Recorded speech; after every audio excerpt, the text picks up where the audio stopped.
નમસ્કાર વિદ્યાર્થી મિત્રો, વિષય નામના મૂળ તત્વ, ચેપ્ટર નંબર 4 ભાગીદારીનું પુનર્ગઠન. સ્વાધ્યાયનો દાખલા નંબર 11 રકમ આ પ્રમાણે છે. મંજુ, પ્રભા અને મીના એક ભાગીદારી પેઢીના ભાગીદારો છે. તેમનું નફા નુકસાન ફાળવણીનું પ્રમાણ 5:3:2 છે. તો આ 5:3:2 એ નફા નુકસાન ફાળવણીનું જૂનું પ્રમાણ કહેવાય. તેઓ તેમની વચ્ચે નફા નુકસાન ફાળવણીનું પ્રમાણ બદલીને 3:2:1 કરવા માંગે છે. એટલે કે આ નફા નુકસાનનું પ્રમાણ કયું કહેવાશે? નવું પ્રમાણ. તેથી તેઓએ તેમની પેઢીની મિલકતો અને દેવાનું પુનઃ મૂલ્યાંકન કરવાનું નક્કી કર્યું. નીચે આપેલી માહિતી ઉપરથી પુનઃ મૂલ્યાંકન ખાતું અને પુનઃ મૂલ્યાંકન બાદનું પાકું સરવૈયું તૈયાર કરવાનું છે. પાકું સરવૈયું આ મુજબ આપેલું છે.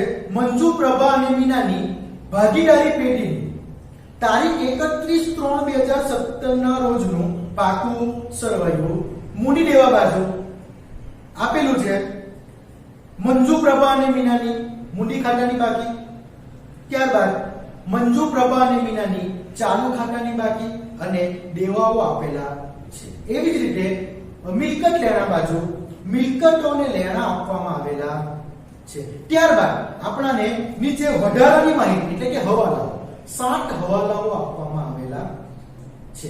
આ પાકા સરવૈયા અને હવાલા ઉપરથી આપણે પુનઃ મૂલ્યાંકન ખાતું અને પુનઃ મૂલ્યાંકન બાદનું પાકું સરવૈયું તૈયાર કરવાનું છે. આપણાને દાખલાની અંદર જે પાકું સરવૈયું આપવામાં આવેલું છે એ પાકા સરવૈયાની અંદર જે મિલકતો અને દેવાઓ ની કિંમત દર્શાવેલી છે એ કિંમતને જૂની કિંમત કે ચોપડે કિંમત કહેવામાં આવે છે. ફરી પાકા સરવૈયાની અંદર જે મિલકતો અને દેવાની કિંમત દર્શાવવામાં આવેલી છે એ કિંમત જૂની કિંમત કે ચોપડે કિંમત ગણાય છે. આપણે જે પાકું સરવૈયું તૈયાર કરવાનું છે જે પુનઃ મૂલ્યાંકન બાદનું, તો પુનઃ મૂલ્યાંકન બાદના પાકા સરવૈયાની અંદર આપણે મિલકતો અને દેવાઓની નવી કિંમત દર્શાવવાની છે. એટલે કે નવી કિંમત લખવાની છે. આ બંને ઉપરથી આપણે પુનઃ મૂલ્યાંકન ખાતું અને પુનઃ મૂલ્યાંકન બાદનું પાકું સરવૈયું તૈયાર કરીએ. તો જોઈએ પુનઃ મૂલ્યાંકન ખાતાનો નમૂનો. ઉધાર બાજુ વિગત રકમ, જમા બાજુ વિગત રકમ. ભાગીદારના મૂડી ખાતા આપેલા છે એનો નમૂનો છે ઉધાર બાજુ વિગત મંજુ, પ્રભા, મીના, જમા બાજુ વિગત મંજુ, પ્રભા, મીના. એવી રીતે ભાગીદારોના ચાલુ ખાતા બનેલા છે વિગત મંજુ, પ્રભા, મીના, જમા બાજુ વિગત મંજુ, પ્રભા, મીના. અને પાકા સરવૈયાનો નમૂનો છે જે આપણે જોઈ ગયા તે પ્રમાણે કે મૂડી દેવા રકમ, મિલકત લેણા રકમ. શું છે? મૂડી દેવા રકમ, મિલકત લેણા રકમ. અહીં પ્રશ્ન એ ઉદ્ભવે કે દાખલાની અંદર તો આપણે પુનઃ મૂલ્યાંકન ખાતું અને પુનઃ મૂલ્યાંકન બાદનું પાકું સરવૈયું તૈયાર કરવાનું છે. તો આપણે ભાગીદારના મૂડી ખાતા અને ભાગીદારના ચાલુ ખાતા કેમ બનાવ્યા? તો આ દાખલાની અંદર જે પાકું સરવૈયું છે એ પાકા સરવૈયામાં મૂડી દેવા બાજુ આપણાને મૂડી ખાતાની બાકી આપેલી છે એટલા માટે આપણે મૂડી ખાતું તૈયાર કર્યું અને નીચે ચાલુ ખાતાની બાકી પણ આપેલી છે એટલે આપણે ચાલુ ખાતું તૈયાર કરેલું છે. કારણ કે આપણે જે પાકું સરવૈયું તૈયાર કરવાના છે એ પાકા સરવૈયાની અંદર આપણે જૂની કિંમત નહીં પણ કઈ કિંમત લખવાની છે? નવી કિંમત. તો હવે આપણે જોઈએ કે આપણે દાખલાને કઈ રીતે ગણવાનું છે. તો સૌપ્રથમ આપણે જેટલા ખાતા તૈયાર કરેલા છે એ ખાતામાંથી કયા કયા ખાતાઓની બાકી આપેલી છે ચેક કરી લો. તો પુનઃ મૂલ્યાંકન ખાતાની બાકી આપવામાં આવશે નહીં. ત્યારબાદ ભાગીદારના મૂડી ખાતાની બાકી આપેલી છે જો. ત્યાર પછી ચાલુ ખાતાની બાકી પણ આપેલી છે પણ પુનઃ મૂલ્યાંકન બાદના પાકા સરવૈયાની બાકી આપવામાં આવશે નહીં. એટલે આ દાખલામાં આપણને બે ખાતાઓની બાકી આપેલી છે જેમાં છે ભાગીદારના મૂડી ખાતાની બાકી અને ભાગીદારના ચાલુ ખાતાની બાકી. તો જોઈએ કે મૂડી ખાતાની કઈ બાકી? તો મૂડી ખાતાની કઈ બાકી? જમા બાકી. એટલે કે મંજુ, પ્રભા અને મીનાની મૂડી ખાતાની જમા બાકી છે. તો ભાગીદારોના મૂડી ખાતામાં જમા બાકી હોય તો કઈ બાજુ લખવાનું? જમા બાજુ. નામ શું લખશું? વિગતમાં બાકી આગળ લાવ્યા. મંજુમાં કેટલા છે તો કે 1,50,000, પ્રભામાં છે 40,000 અને મીનામાં છે 30,000. તો આ રીતે મૂડી ખાતાની બાકી લખવાની. ત્યારબાદ ચાલુ ખાતાની પણ બાકી આપી છે. તો ચાલુ ખાતાની બે બાકી હોઈ શકે, ઉધાર પણ હોઈ શકે અને જમા પણ હોઈ શકે. જો ઉધાર હોય તો ચાલુ ખાતામાં કઈ બાજુ? ઉધાર બાજુ લખવાનું.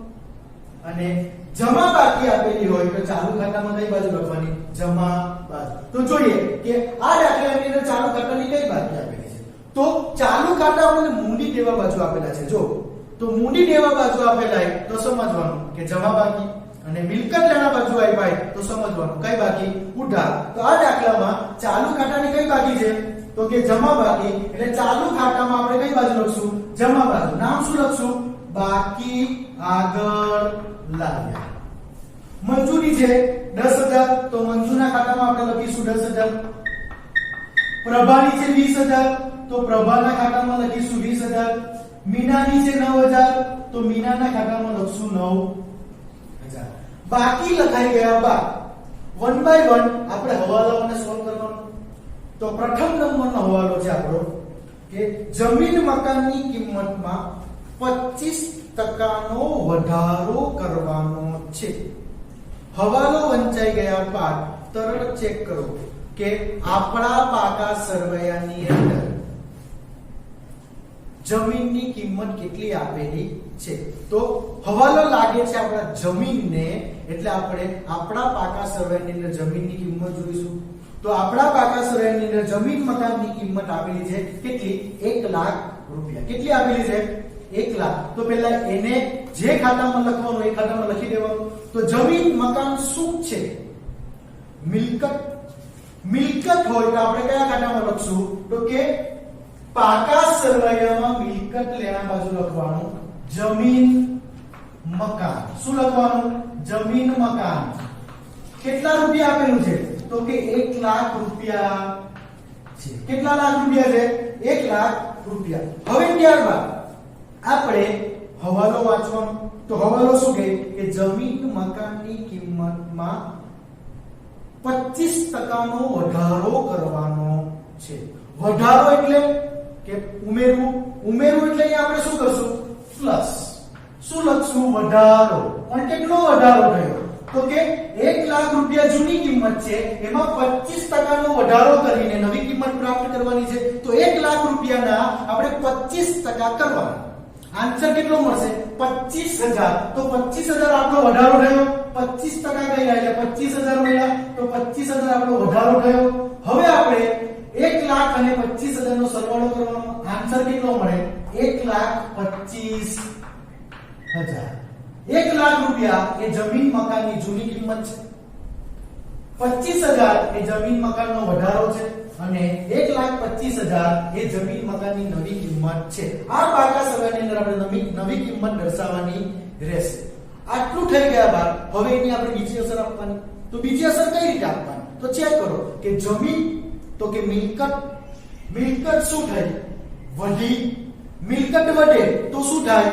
તો કે ફાયદો થાય કે નુકસાન થાય? તો મિલકત વધે તો ફાયદો થાય. અને ફાયદો થાય તો શું થાય? તો કે ફાયદો થાય તો આપણે પુનઃમૂલ્યાંકન ખાતામાં કઈ બાજુ લખવાનું? તો કે જમા બાજુ. તો વિગતના ખાતામાં શું લખીશું? તો એનું નામ છે જમીન મકાનમાં શું થયો? વધારો. કેટલો વધારો થયો? તો કે 25,000 નો. તો રકમના ખાનામાં આપણે 25,000 લખીશું. એટલે કે પુનઃમૂલ્યાંકન ખાતાની અંદર આપણે જૂની કિંમત નથી લખવાની, નવી કિંમત પણ નથી લખવાની, પણ જેટલો વધારો થયો છે એ રકમ અથવા જેટલો ઘટાડો થયો છે એ રકમ આપણે પુનઃમૂલ્યાંકન ખાતામાં દર્શાવવાની છે. ત્યારબાદ આ પહેલો હવાલો આપણો પૂર્ણ થાય. હવે આપણે જોઈએ હવાલો નંબર 2. ફર્નિચરની કિંમત 10% થી ઘટાડવી. હવાલો કોને લાગુ પડે? ફર્નિચરને. તરત જ આપણા પાકા સરવૈયામાં ફર્નિચરની કિંમત જોવાની. ફર્નિચર કેટલું આપેલું છે? તો કે 30,000 રૂપિયા છે. કેટલું છે? 30. તરત એને પહેલા ખાતામાં દર્શાવવાનું. તો ચેક કરો ફર્નિચર શું છે? તો કે મિલકત છે. મિલકત હોય તો એને મિલકત ક્યાં લખાય? તો કે પાકા સરવૈયામાં મિલકત લેણા બાજુ. તો મિલકત લેણા બાજુ આપણે લખીશું ફર્નિચર. કેટલા રૂપિયાનું છે? જૂની કિંમત એની કેટલી છે? 30,000. તો જૂની કિંમત 30,000 દર્શાવી દીધી. હવે હવાલો વાંચીએ. હવાલો શું કહે છે કે ફર્નિચરની કિંમત 10% થી ઘટાડવી. ઘટાડવી મતલબ કે શું? કે ઓછી કરવી. ઓછી કરવી એટલે શું કરવાનું? માઈનસ ઘટાડો કરવાનો. માઈનસ શું કરવાનો? ઘટાડો. પણ કેટલો ઘટાડો? તો કે જૂની કિંમત 30,000 છે, એમાં 10% થી ઘટાડવાની છે. એટલે 10% ઘટાડવાના. તો હું 30,000 રૂપિયાના 10% કરું એટલે 30,000 ગુણ્યા 10%. આન્સર કેટલો મળે? તો કે 3,000. એનો મતલબ કે ફર્નિચરની કિંમતમાં 3,000 રૂપિયાનો ઘટાડો થાય છે. હવે ફર્નિચરની જૂની કિંમતમાંથી ઘટાડો આપણે 3,000 રૂપિયા બાદ કરો. આન્સર કેટલો મળે? 27,000. તો આ 27,000 એ ફર્નિચરની નવી કિંમત. ત્યારબાદ આની બીજી અસર આપવાની. તો બીજી અસર આપવા માટે શું કરવાનું? ફરી ફર્નિચર શું? મિલકત. મિલકત ઘટે છે. મિલકત ઘટે તો શું થાય? ફાયદો થાય કે નુકસાન થાય? તો મિલકત ઘટે તો નુકસાન થાય. નુકસાન થાય તો ક્યાં લખાય? તો કે પુનઃ મૂલ્યાંકન ખાતામાં ઉધાર બાજુ. તો પુનઃ મૂલ્યાંકન ખાતામાં ઉધાર બાજુ આપણે લખીશું ફર્નિચરમાં શું થયો? ફર્નિચરમાં ઘટાડો. કેટલા રૂપિયા? તો કે 3,000 રૂપિયા. હવાલાની બે અસર અપાઈ ગયા બાદ આપણો બીજા નંબરનો હવાલો પૂર્ણ થાય છે. ત્યારબાદ આપણે હવાલા નંબર 3 કીધું છે યંત્રોની કિંમત 80% રાખવાની છે. શું કીધું છે? યંત્રની કિંમત 80% રાખવાની છે. તરત જ ચેક કરો હવાલો કોને લાગુ પડે? તો કે યંત્રને. તરત જ યંત્રની કિંમત પાકા સરવૈયામાં ચેક કરવાની. કેટલી આપેલી છે? તો યંત્રની કિંમત પાકા સરવૈયામાં 50,000 છે, એટલે કે એની જૂની કિંમત અથવા તો ચોપડે કિંમત. તો સૌપ્રથમ યંત્ર શું? મિલકત. ક્યાં લખાશે? તો કે પાકા સરવૈયાની અંદર મિલકત લેણા બાજુ લખીશું યંત્ર. કેટલા રૂપિયા છે? તો કે 50,000 રૂપિયા છે. હવે હવાલો ચેક કરવાનો. શું કહે છે કે યંત્રની કિંમત 80% ઘટાડો 80% રાખવાની છે. શું કીધું છે? યંત્રની કિંમત 80% રાખવાની છે. તો પહેલો પ્રશ્ન એ કે આપણા દાખલાની અંદર જે પાકું સરવૈયું આપેલું છે એની અંદર જે મિલકતો અને દેવાની કિંમત આપેલી છે એ બધી જ કિંમતો 100% દર્શાવે છે. કેટલા ટકા દર્શાવે છે? 100% દર્શાવે છે. એનો મતલબ એમ થયો કે યંત્ર જે 50,000 રૂપિયા છે, યંત્રની કિંમત કેટલી છે? તો કે 50,000 રૂપિયા એ કેટલા ટકા કિંમત દર્શાવે છે? તો કે 100. જૂની કિંમત ચોપડે કિંમત કેટલા ટકા દર્શાવે? તો કે 100% દર્શાવે છે. તો હવે હવાલામાં શું કીધું કે યંત્રની કિંમત 80% રાખવાની. યંત્ર 50,000 કેટલા ટકા દર્શાવે? 100%. હવે આપણે આ યંત્રની કિંમત હવાલાને ધ્યાનમાં રાખીને 80% રાખવાની હોય. કેટલા ટકા રાખવાની હોય? 80% રાખવાની હોય તો યંત્રની કિંમત ઘટશે કે વધશે? તો 100 પરથી હું 80% રાખું તો કિંમત ડાઉન થાય, એટલે કે ઘટાડો થાય. એનો મતલબ એવો થાય કે કેટલો ઘટાડો થાય? તો કે 20% જેટલો ઘટાડો થાય છે. કેટલો? 20% ઘટાડો.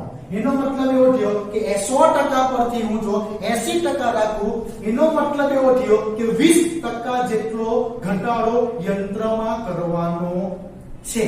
તો હવે આપણે યંત્રની કિંમતને 20% સુધી ઘટાડશું. ઘટાડશું એટલે શું કરશું? માઈનસ.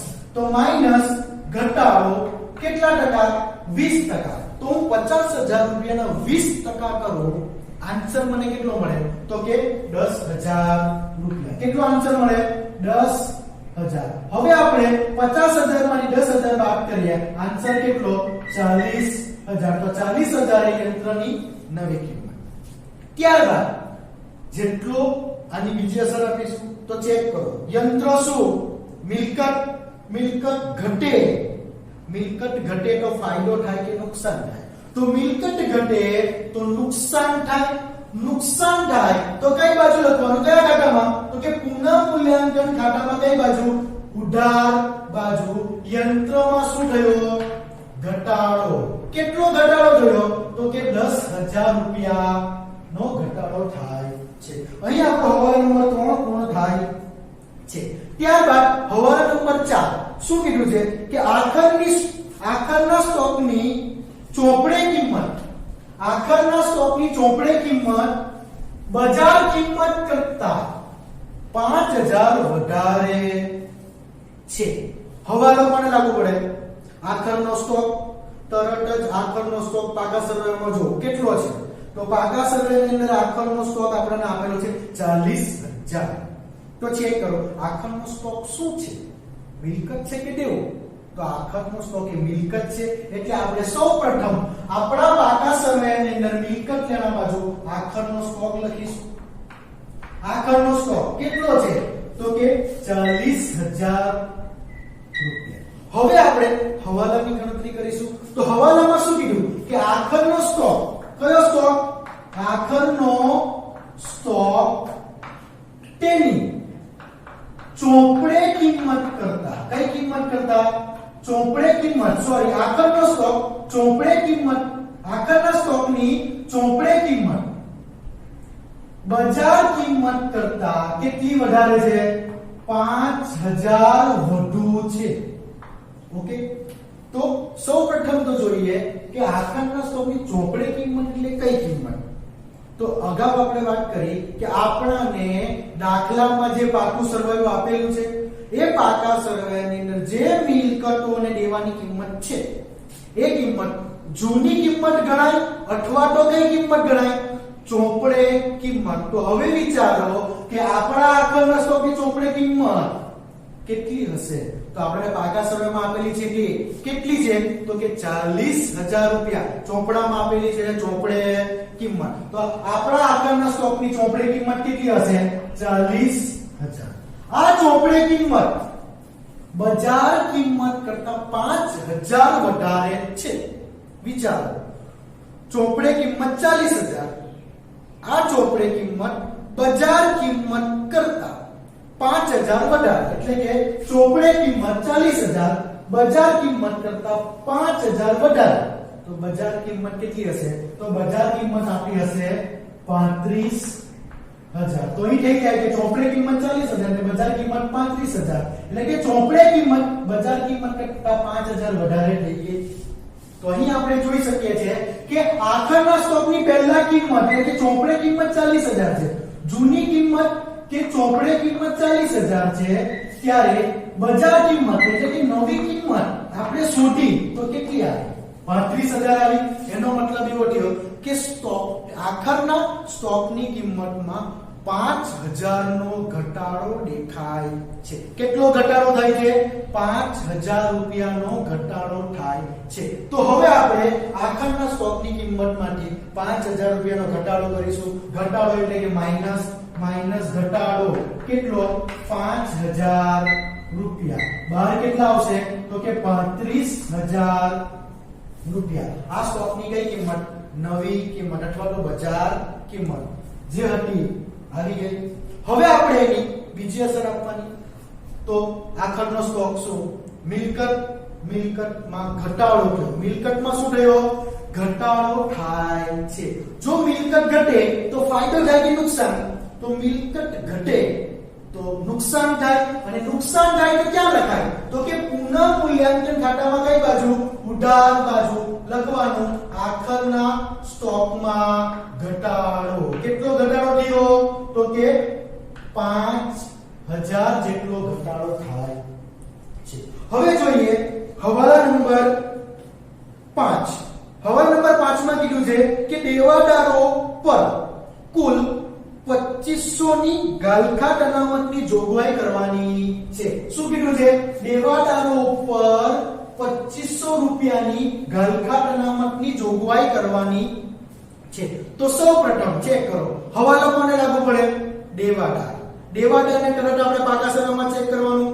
કઈ બાજુ આપેલા છે મિલકત લેણા બાજુ કેટલા છે તો જો કે દેવાદારો આપેલા છે 25000 રૂપિયા માઈનસ ગાલખાટ અનામત 1000 અને બહાર આપેલા છે 24000 તો આપણે દેવાદારની કઈ કિંમત લેશું તો દેવાદારની એ કિંમત લેવાની ગાલખાટ અનામત બાદ કર્યા પહેલાની રકમ તો 25000 માંથી 1000 બાદ કર્યા એટલે 24000 થયા તો એ બાદ કર્યા પહેલાની કિંમત એટલે કઈ હશે તો કે 25000 25 લેવી કે 24 લેવી તો કેટલી લેવાની 25000 આ દેવાદાર શું છે મિલકત ક્યાં લખીશું તો કે મિલકત લેણામાં તો મિલકત લેણામાં હું દેવાદાર લખું કેટલા રૂપિયા તો કે 25000 રૂપિયાના દેવાદારો હવે હવાલાને સોલ્વ કરીએ તો હવાલો શું કહે છે કે દેવાદારો પર કુલ 2500 ની ગાલખાટ અનામતની જોગવાઈ કરવાની છે અગાઉ જોઈ ગયા તે પ્રમાણે કે દેવાદાર માંથી ત્રણ વસ્તુ બાદ કરવાની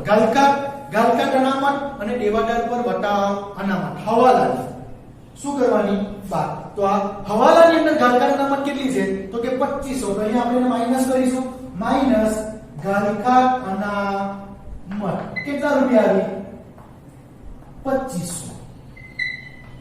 25000 માંથી હવે આપણે 2500 રૂપિયા બાદ કરવાના જૂની ગાલખાટ અનામત બાદ કરવાની નથી જૂની એટલે કઈ જે પાકા સર્વેમાં આપેલી છે કેટલી 1000 રૂપિયા એ દેવાદારમાંથી બાદ કરવાની નથી કઈ કરવાની છે જે હવાલામાં આપેલી છે તે કેટલી છે 2500 રૂપિયા તો ગાલખાટ અનામત 2500 રૂપિયા બાદ કરું હવે આપણે 25000 માંથી 2500 રૂપિયા બાદ કરવાના છે 25000 માઈનસ 2500 આન્સર કેટલો મળશે 22500 તો અહીંયા આપણે લખીશું 22500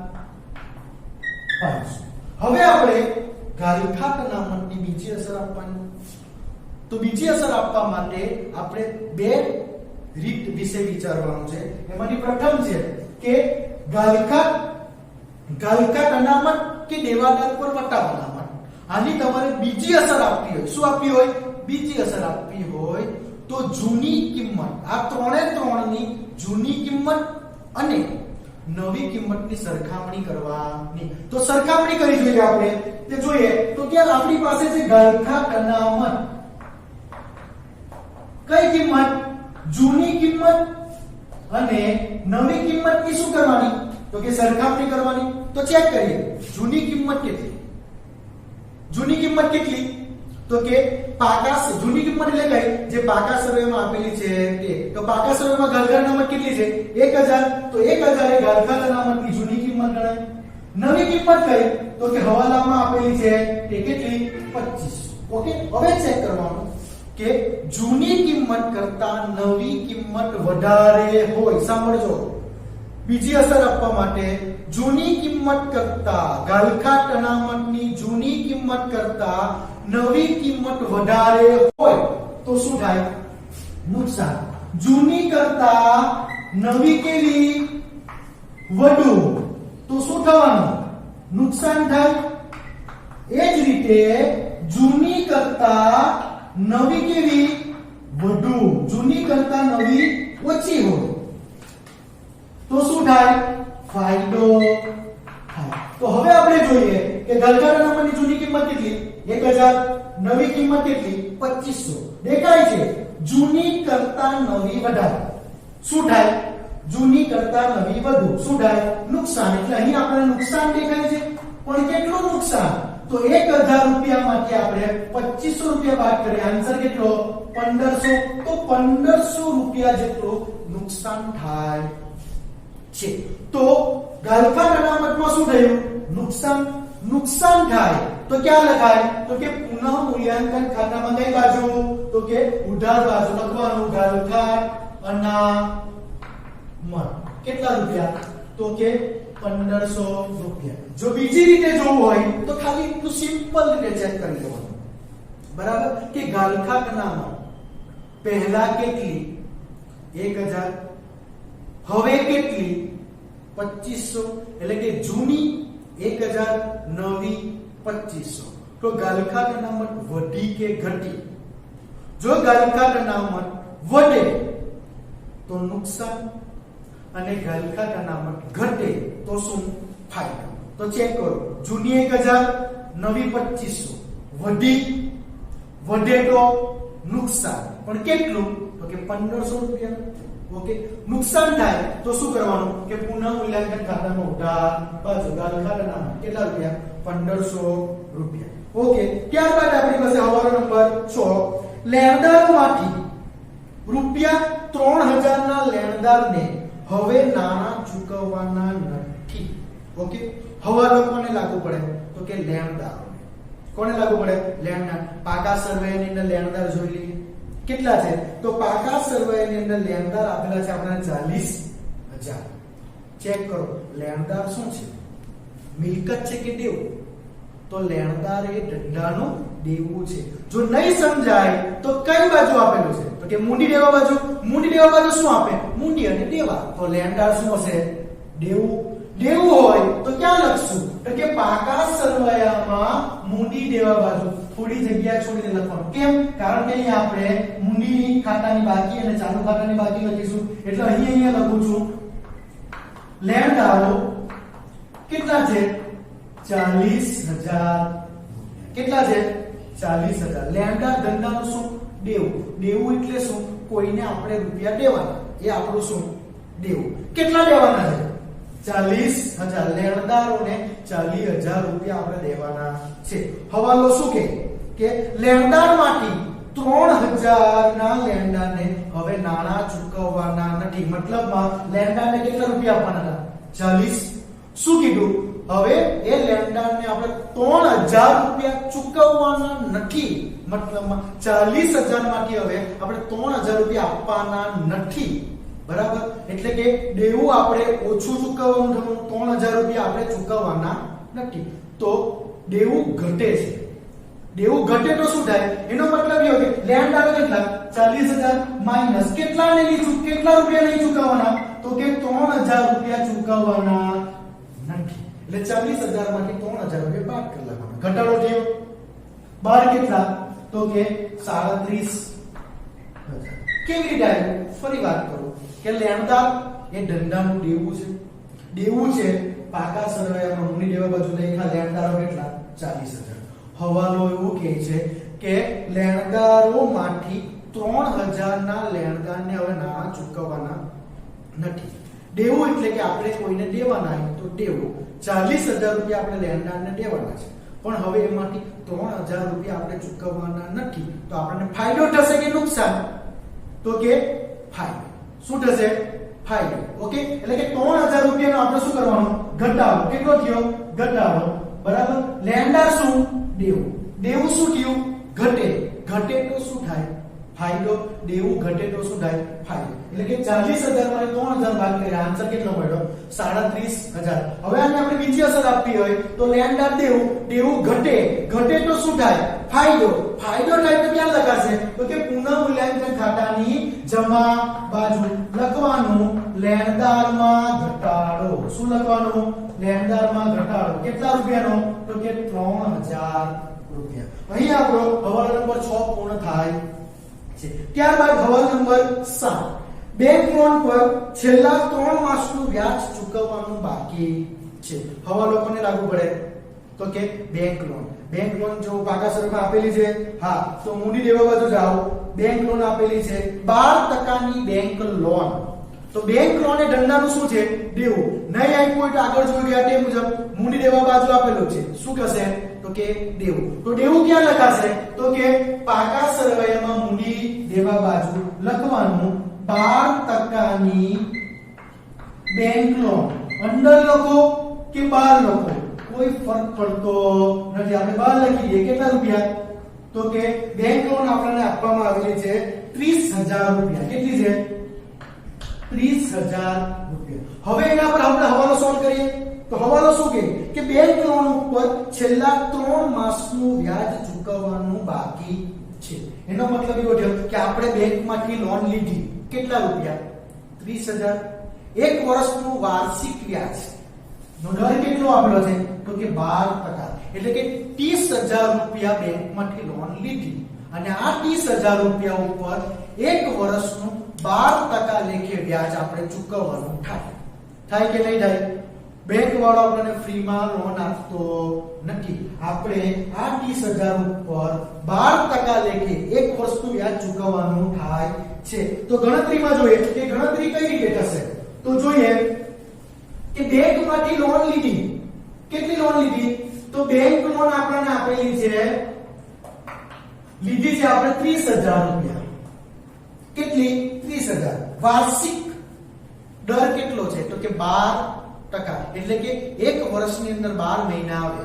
આ 12 મહિનાનું 12% લેખે વ્યાજ આપણે ચૂકવવાનું છે. પણ શું કીધું? એમાંથી 3 મહિનાનું વ્યાજ ચૂકવવાનું બાકી છે. કેટલા મહિનાનું? 3 મહિનાનું વ્યાજ ચૂકવવાનું બાકી છે. મતલબ આખા વર્ષનું ચૂકવવાનું બાકી નથી, ફક્ત કેટલા મહિનાનું? 3 મહિનાનું. તો ગણતરી કેવી રીતે થશે કે બેંક લોન, બેંકમાંથી કેટલી લોન લીધી? 30,000 રૂપિયાની લોન લીધી. બરાબર. આખા વર્ષનું વ્યાજ કેટલું? તો સૌપ્રથમ આપણે શું કરશું? 12 મહિનાનું વ્યાજ ચોટી કાઢશું. 12 મહિનાનું વ્યાજ મળી જાય પછી એના આધારે આપણે 3 મહિનાનું વ્યાજ છોડી લેશું. તો જોઈએ કે 30,000 રૂપિયા છે, 12% એટલે 12 ના છેદમાં કેટલા? 100. અથવા સીધા તમે 12% પણ કરી શકો. બરાબર. 30,000 ગુણ્યા 12 ભાગ્યા 100 કરશો. બરાબર. જે આન્સર મળે, બરાબર, એ આપણા આખા વર્ષનું વ્યાજ કહેવાય. પણ આપણને જરૂર કેટલા મહિનાની? તો 3 મહિનાનું શોધવાનું છે. તો શું કરવાનું કે આખા વર્ષની અંદર કેટલા મહિના આવશે? તો કે 12 મહિના આવશે. તો 12 મહિનામાંથી આપણે કેટલા મહિનાનું શોધવાનું? તો કે 3 મહિનાનું. તો શું કરવાનું? 30,000 ગુણ્યા 12% ગુણ્યા 12 મહિનામાંથી કેટલા મહિનાનું? 3. એટલે 3 ભાગ્યા 12. આ રીતે આપણે શું કરવાની છે? બેંક લોનનું વ્યાજ ગણવાનું છે. કેટલા મહિનાનું? તો કે 3 મહિનાનું. કેટલા મહિનાનું? 3. આ રીતે ગણતરી કરીશું. કેટલા થશે? તો જોઈએ તો કે 30,000 ગુણ્યા 12% ગુણ્યા 3 ભાગ્યા 30,000 ગુણ્યા 12% ગુણ્યા 3 ભાગ્યા 12. આન્સર કેટલો મળશે? તો કે 900 રૂપિયા. તો આ 900 રૂપિયા એ આપણું 3 મહિનાનું બેંક લોનનું વ્યાજ થાય. કેટલા મહિનાનું? 3 મહિનાનું બેંક લોનનું શું છે? વ્યાજ. તે હજુ શું છે? ચૂકવવાનું બાકી. શું છે? ચૂકવવાનું બાકી છે. ચૂકવવાનું બાકી છે. તો ચૂકવવાનું બાકી એટલે આપણું શું? તો કે ચુબા. આપણે વાર્ષિક હિસાબમાં જોઈલા. અહીંયા આપણે શું લખતા? ચુબા અને અમ. એટલે ચુબા એટલે ચૂકવવાનું બાકી અને અમ એટલે અગાઉથી મળેલ આવક. ચુબા અને અમ હોય તો ક્યાં લખાય? તો મૂડી દેવામાં. એ જ રીતે શું મબા અને અચુ હોય તો ક્યાં લખવાનું? તો કે મિલકત ધરાવો. શું છે? ચૂકવવાનું બાકી વ્યાજ. કેટલા રૂપિયા? 900 રૂપિયા. તો હવે ચૂકવવાનું બાકી લોનનું વ્યાજ એ દેવું છે. દેવું હોય તો ક્યાં લખીશું? તો કે પાકા સરવૈયામાં કઈ બાજુ? મૂડી દેવા બાજુ લખવાનું. ચૂકવવાનું બાકી બેંક લોનનું વ્યાજ કેટલા રૂપિયા છે? તો કે 900. એવી જ રીતે હવે આપણે આની બીજી અસર આપવાની. તો ચૂકવવાનું બાકી લોનનું વ્યાજ હજુ આપણે ચૂકવું નથી એટલે આપણા માટે શું કહેવાશે? નુકસાન. શું કહેવાશે? નુકસાન. તો ચુબા આપણે ક્યાં લખીશું? તો બીજી અસર થશે પુનઃ મૂલ્યાંકન ખાતામાં. કઈ બાજુ? તો કે ઉધાર બાજુ લખવાનું. ચૂકવવાનું બાકી બેંક લોનનું વ્યાજ કેટલા રૂપિયા? તો કે 900 રૂપિયા. જે પ્રમાણે પેલી બાજુ છે એ જ પ્રમાણે તમે અહીંયા પણ કરી શકો. ચુબા અને અમ અને આ બાજુ શું લખવાનું? મબા અને અચુ. જો ચુબા અને મબાની તમારે સીધી અસર આપતી હોય તો તમારે આ લખી દેવાનું કે મૂડી દેવા બાજુ ચુબા અને અમ. એવી રીતે મિલકત લેવા બાજુ મબા અને અચુ. આ સેમ પોઝિશન તમારે ક્યાં લખી દેવાની? પુનઃ મૂલ્યાંકન ખાતામાં ઉધાર બાજુ હોય તો ચુબા અને અમ. એવી રીતે જમા બાજુ શું લખવાનું? મબા અને અચુ. સીધી અસર આપતી હોય. ચૂકવવાનું બાકી જેવું ચુબા વંચાય એટલે તરત જ યાદ આવી જાય ચુબા. ક્યાં લખીશું? તો કે મિલકત નાનામાં લખાઈ ગયું. બીજી અસર આપવાની તરત જ ખબર પડી જાય કે પુનઃ મૂલ્યાંકન ખાતું કઈ બાજુ? તો કે ચૂકવા એટલે ઉધાર બાજુ તો ચૂકવવાનું બાકી લોનનું વ્યાજ 900 રૂપિયા. અહીં આપણા તમામ હવાલા પૂર્ણ થાય છે. ત્યારબાદ હવે આપણે શું કરવાનું? હવાલા પૂર્ણ થઈ ગયા બાદ આપણાને જે પાકું સરવૈયું આપેલું છે એ પાકા સરવૈયાની અંદર જેટલી વિગતો બાકી રહે છે એ તમામ વિગતોને આપણે બેઠી લખવાની. જે ખાતામાં લખાય, કયા ખાતામાં લખાશે? તો કે પાકા સરવૈયાની અંદર બેઠી ઉતારી નાખવાની છે. તો આપણે જોઈએ પહેલા મૂડી દેવા બાજુ. તો મૂડી લખાઈ ગઈ, ચાલુ ખાતાની બાકીમાં લખાઈ ગઈ. ત્યારબાદ 12% બેંક લોનનું વ્યાજ એ પણ આવી ગયું. ત્યારબાદ જોઈએ તો ચાલુ દેવામાં લેણદારો પણ આવી ગયા. બાકી શું છે? તો કે દેવી મૂડી. કઈ બાજુ છે? મૂડી દેવામાં. તો આપણે પણ મૂડી દેવામાં લખી દેવાનું શું? દેવી મૂડી. કેટલા રૂપિયા છે? તો કે 10,000. તો 10,000 ની બેઠા લખી દેવાના, એમાં કોઈ ફેરફાર કરવો નહીં. તો મૂડી દેવા પૂર્ણ થઈ જાય. ત્યારબાદ આપણે મિલકત લેણામાં આવી જશું. તો મિલકત લેણાની અંદર જોઈએ તો જમીન મકાન આવી ગયું, યંત્ર પણ આવી ગયું, ફર્નિચર પણ આવી ગયું, રોકાણ બાકી છે. રોકાણો કઈ બાજુ છે? તો મિલકત લેણા બાજુ. તો મિલકત લેણા બાજુ આપણે લખીશું રોકાણો. કેટલા રૂપિયાના છે? તો જોઈએ કે રોકાણો આપણને આપેલા છે 50,000 રૂપિયા. કેટલા છે? 50,000. તો રોકાણોમાં 50,000 લખાઈ ગયા. ત્યારબાદ છે આખાનો સ્ટોક આવી ગયો, ઘરઘર અનામત આવી ગઈ, લેણી હુંડી બાકી. લેણી હુંડી કેટલા રૂપિયા છે? 5,000. મિલકત લેણા બાજુ છે તો અહીંયા આપણે લેણી હુંડી લખીશું. કેટલા? લેણી હુંડી કેટલી? તો કે 5,000. કેટલી આપેલી છે? 5,000. એવી રીતે લાસ્ટમાં છે રોકડ શિલ્લક. રોકડ શિલ્લક પણ બાકી છે. મિલકત છે તો મિલકત લેણા બાજુ લખી દઈશું રોકડ શિલ્લક. કેટલા રૂપિયા છે? તો કે 40,000 રૂપિયા. હવે આપણા હવાલા પણ પૂર્ણ થઈ ગયા. પાકા સરવૈયાની જેટલી વિગત હતી તમામ વિગતો આપણે અહીં દર્શાવી દીધી. હવે આપણે 1 બાય 1 આપણે ખાતાઓ બંધ કરવાના છે. તો સૌપ્રથમ આપણે કયું ખાતું બંધ કરશું? તો કે પુનઃ મૂલ્યાંકન ખાતું. કયું ખાતું બંધ કરશું? પુનઃ મૂલ્યાંકન ખાતું. તો સૌપ્રથમ આપણે પુનઃ મૂલ્યાંકન ખાતાની કઈ બાજુનો? જમા બાજુનો સરવાળો કરવો. જમા બાજુ આપેલા છે 25,000 પ્લસ 3,000. આન્સર કેટલો આવ્યો? 28,000. જમા બાજુ આપણે લખવાના 28,000. ત્યારબાદ હવે આપણે ઉધાર બાજુનો સરવાળો કરો. તો ઉધાર બાજુ છે 3,000 plus 10,000 plus 5,000 plus 1,500 plus 900. Answer મળે છે આપણને 20,400. ઓકે, ઉધાર બાજુનો સરવાળો 20,400 અને જમા બાજુનો સરવાળો 28,800. જે બાજુનો સરવાળો વધારે આવે એ બાજુનો સરવાળો બંને બાજુ લખવાનો. તો બંને બાજુ કેટલા લખાશે? તો કે 28,000. જમા બાજુનો સરવાળો વધારે છે 28,000. બંને બાજુ લખાઈ ગયા. હવે જોઈએ તો કઈ બાજુ ઘટે? તો કઈ બાજુ ઘટે? તો કે ઉધાર બાજુ. કેટલા ઘટશે? તો આપણે કેટલા ઘટે એ ચેક કરવું હોય તો 28,000 માંથી આપણે 20,400 ને બાદ કરી નાખવાના. 28,000 માંથી શું કરવાનું? 20,400 રૂપિયા આપણે બાદ કરશું. આન્સર કેટલો મળશે? તો કે 60,600 રૂપિયા. આ 60,600 રૂપિયા કઈ બાજુ ખૂટે? પુનઃ મૂલ્યાંકન ખાતાની ઉધાર બાજુ. તો એને કહેશું આપણે નફો. શું કહેશું? નફો. આ નફાને આપણે જૂના ભાગીદારોને જૂના પ્રમાણમાં વહેંચવાનું છે. તો આપણે લખતા હતા કે ભાગીદારના મૂડી ઓબ્લિક ચાલુ ખાતે. બરાબર? મૂડી ઓબ્લિક ચાલુ ખાતે લખતા તો આ નફો છે આપણે મૂડી ખાતે લઈ જશું કે ચાલુ ખાતે? તો એ સમજવા માટે ચેક કરવાનું કે દાખલાની અંદર જો ફક્ત મૂડી ખાતું બનાવવાનું એટલે કે ચાલુ ખાતું બનાવવાનું નહીં હોય, ખાલી મૂડી ખાતું બનાવવાનું હોય તો આ પુનઃ મૂલ્યાંકન ખાતાનો નફો આપણે ભાગીદારના મૂડી ખાતામાં લઈ જવાનો. અને મૂડી અને ચાલુ બંને ખાતા બનાવવાના હોય તો આપણે આ પુનઃ મૂલ્યાંકન ખાતાનો જે નફો છે એ કયા ખાતામાં લઈ જવાનો? ચાલુ.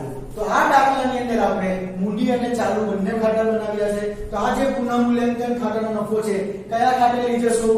ચાલુ ખાતે. તો એ કૌંસમાં લખી દેવાનું ભાગીદારોના ચાલુ ખાતે. કયા પ્રમાણમાં વેચશું? તો કે જૂનું પ્રમાણ. તો જૂનું પ્રમાણ આપણું કેટલું છે? તો છે કે 5:1 3/2 કેટલું છે 5/3/2 હવે આપણે 3 ભાગીદારને વેચી દઈએ તો પહેલો ભાગીદાર કોણ છે મંજુ ત્યાર પછી છે પ્રભા અને ત્યાર પછી છે મીના 3 ને વેચવાનું કેટલા રૂપિયા 7,600 નફા નુકસાનનું પ્રમાણ કેટલું 5/3/2 એટલે કે 5 + 3 + 2 એટલે કેટલા થાય 10 એટલે કે 7,600 ગુણ્યા 5 ભાગ્યા કેટલા થવાના 10 આન્સર કેટલો મળશે તો મંજુને નફો મળ્યો કેટલો 3,800 એવી જ રીતે પ્રભાનું કરીએ તો 7,600 ગુણ્યા 3 ભાગ્યા 10 આન્સર કેટલો મળે 2,280 ત્યારબાદ ત્રીજા નંબર પર છે મીના તો એનું પણ કરીશું 7,600 ગુણ્યા 2 ભાગ્યા 10 આન્સર કેટલો મળે 1,520 આ ત્રણે ત્રણનો સરવાળો કરીએ આન્સર કેટલો થશે 7,600 હવે આપણે આ નફાને કયા ખાતે લઈ જવાનો ભાગીદારના ચાલુ ખાતે કઈ બાજુ છે ઉધાર તો આને ભાગીદારના ચાલુ ખાતામાં લઈ જવો હોય તો કઈ બાજુ લખીશું ઉધાર હોય તો જમા અને જમા હોય તો ઉધાર તો ભાગીદારના ચાલુ ખાતામાં લખશું પુનઃ મૂલ્યાંકન ખાતાનો શું છે આ નફો મંજુના કેટલો છે તો કે 3,800 ત્યારબાદ પ્રભાર છે 2,280 ત્યારબાદ છે મીના 1,520 હવે આપણે બીજા નંબરનું ખાતું આપણું પુનઃ મૂલ્યાંકન ખાતું એ બંધ થઈ ગયું ત્યારબાદ હવે આપણે ભાગીદારના મૂડી ખાતા બંધ કરીશું તો ભાગીદારના મૂડી ખાતામાં એક જ વિગત છે કે બાકી આગળ લાવે તો સરવાળો કરવો એકદમ સિમ્પલ છે તો આ બાજુ કોઈ રકમ જ નથી એટલે આ બાજુનો સરવાળો કરીશું કેટલો આવશે 1,50,000 આ બાજુનો સરવાળો પ્રભાનો આવશે 40,000 અને મીનાનો આવશે કેટલો 30,000 બંને બાજુમાં આ બાજુ કોઈ રકમ નથી સરવાળો આ બાજુ પણ કેટલો બેઠો લખી દેશું 1,50,000 અહીંયા આવશે 40,000 અને અહીંયા આવશે 30,000 ઓકે તો સરવાળો સરભર કરવા માટે આપણને ઉધાર બાજુ રકમ ખૂટે કેટલી ખૂટે તો પૂરેપૂરી ખૂટે તો જે ખૂટે એને આપણે શું કહેશું બાકી આગળ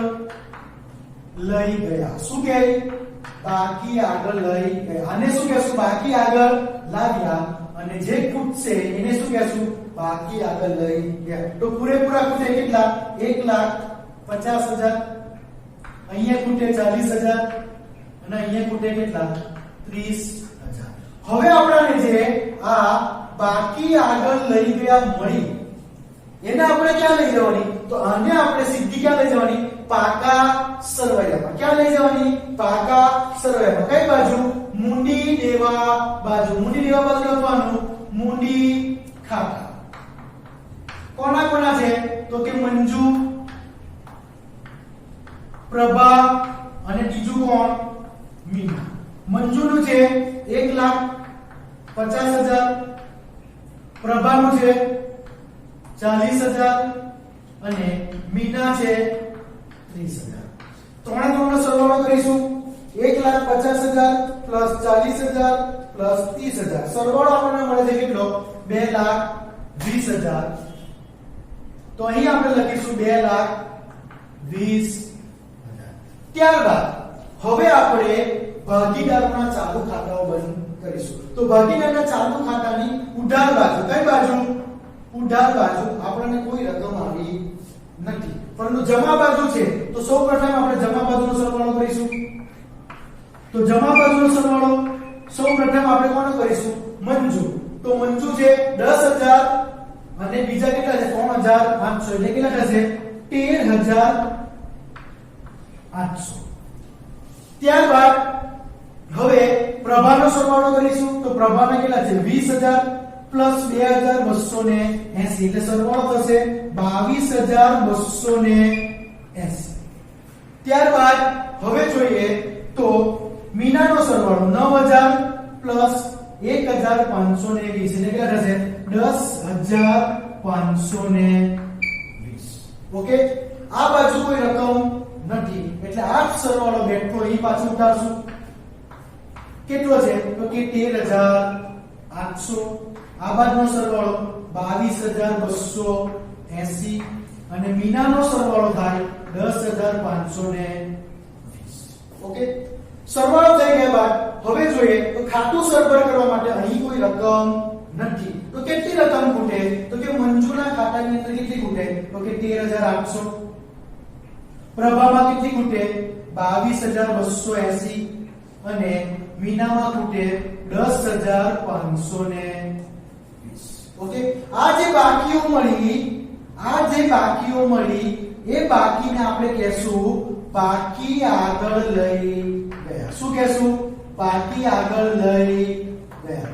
હવે આની પણ આપણે બીજી અસર આપવાની તો આની બીજી અસર આપવા ક્યાં આપશું તો આની પણ બીજી અસર જેમ આપણે મૂડી ખાતાની આપી એ જ સેમ રીતે ચાલુ ખાતાની બાકી આગળ લઈ ગયા પણ આપણે પાકા સરવાયાની અંદર મૂડી દેવા બાજુ લખશું તો એ લખવાનું ચાલુ ખાતા.